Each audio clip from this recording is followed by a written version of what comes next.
jetenor.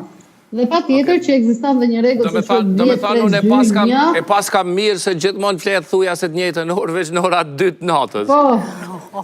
Këndësi, edhe në 2 të natës. Ama të flush në 2 të orë dhe të zgjosh në 2 të orë, kjo është pjesa më e rëndësishme e gjumit.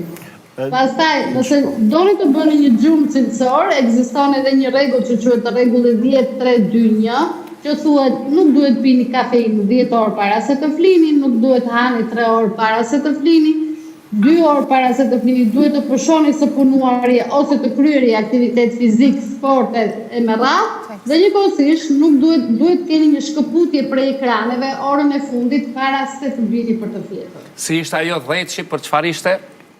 10-3-2-1. E 10 që për çfarë ishte? Në prisim marrjen e kafeinës. Domethënë kapja 10 orë që do pini, 10 orë mos me do bini për të fjetur.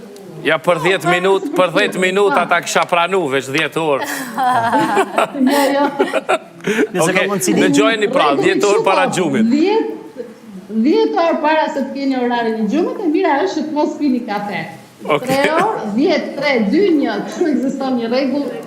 Nëse me lejot një intervenim. Në pak mund thuhet. Një intervenim i shkurt, ashtu ne normal nuk jam se jam psikolog dhe psikoterapeut dhe nuk jam ekspert i gjumit, është tamam një disiplinë e veçantë në mjekësi çaj përka çështjeve të gjumit, po me disa hulumtime që kam pas realisht çështje, pastaj përket orarit të gjumit, thuhet që sepse ne funksionojmë gjithmonë në dinamika të përhershme, harmonike edhe me çështje tjera të funksionimit të natyrës.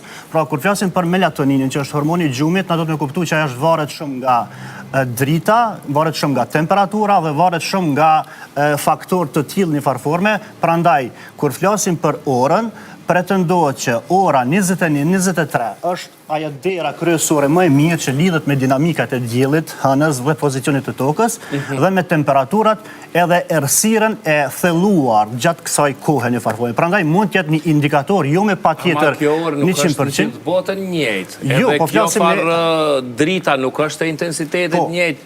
Normal, nuk është, prandaj edhe jo gjithë bota ka me pas një bazament të njëjtë një farforme për me shtru atë shtratin e mirëfill të gjumit si në të gjitha vendet tjera. Prandaj po, është temperatura, është drita, edhe janë zërat ose zhurmat një farforme që mund të ndikojnë. Prandaj në ciklin cikardian është e cekur qartë që është një falloj ore deri diku e parafort universale që ju do ta shohim me patjetër 100% të respektueshme, po mund të jetë një bazament natyror i rëndësishëm. Ato që e kemi dëgju dhe njëtë si orë biologjike e gjumit, qëfar është, si ta kuptojmë këto?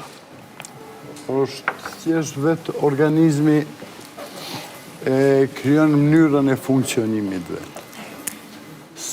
Ora biologjika është e secilit, apo është e përgjithshme që ne të përshtatem? Gjithë ne e kem, ajo është individual. Se shumë varet prej shprehive tona, mënyrës stilit tjetesës.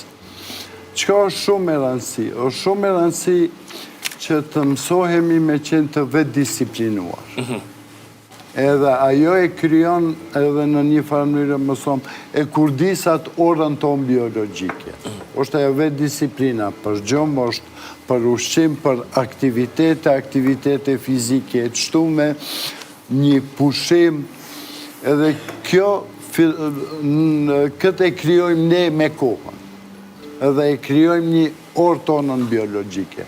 Pse ndodhë kush udhtojmë në rrugë ma të larta, kur ka diferencë kohore, zonat e ndryshme kohore, nuk mundemi për një herë me u adaptu, po na vjen një kohë për me rikëthyat orën tonë biologjike, atë mënyrën tonë tjetesës, atë ciklin cëllin ne e kemë. Për atë, orën biologjike e kemë të gjithë, por nuk është e njëjtë për të gjithë, edhe shumë varet prej disiplinës tonë, apo vetë disiplinës tonë, se si do të kryojmë. Edhe kjo është që e quajmë ai stili i shëndosh i jetë.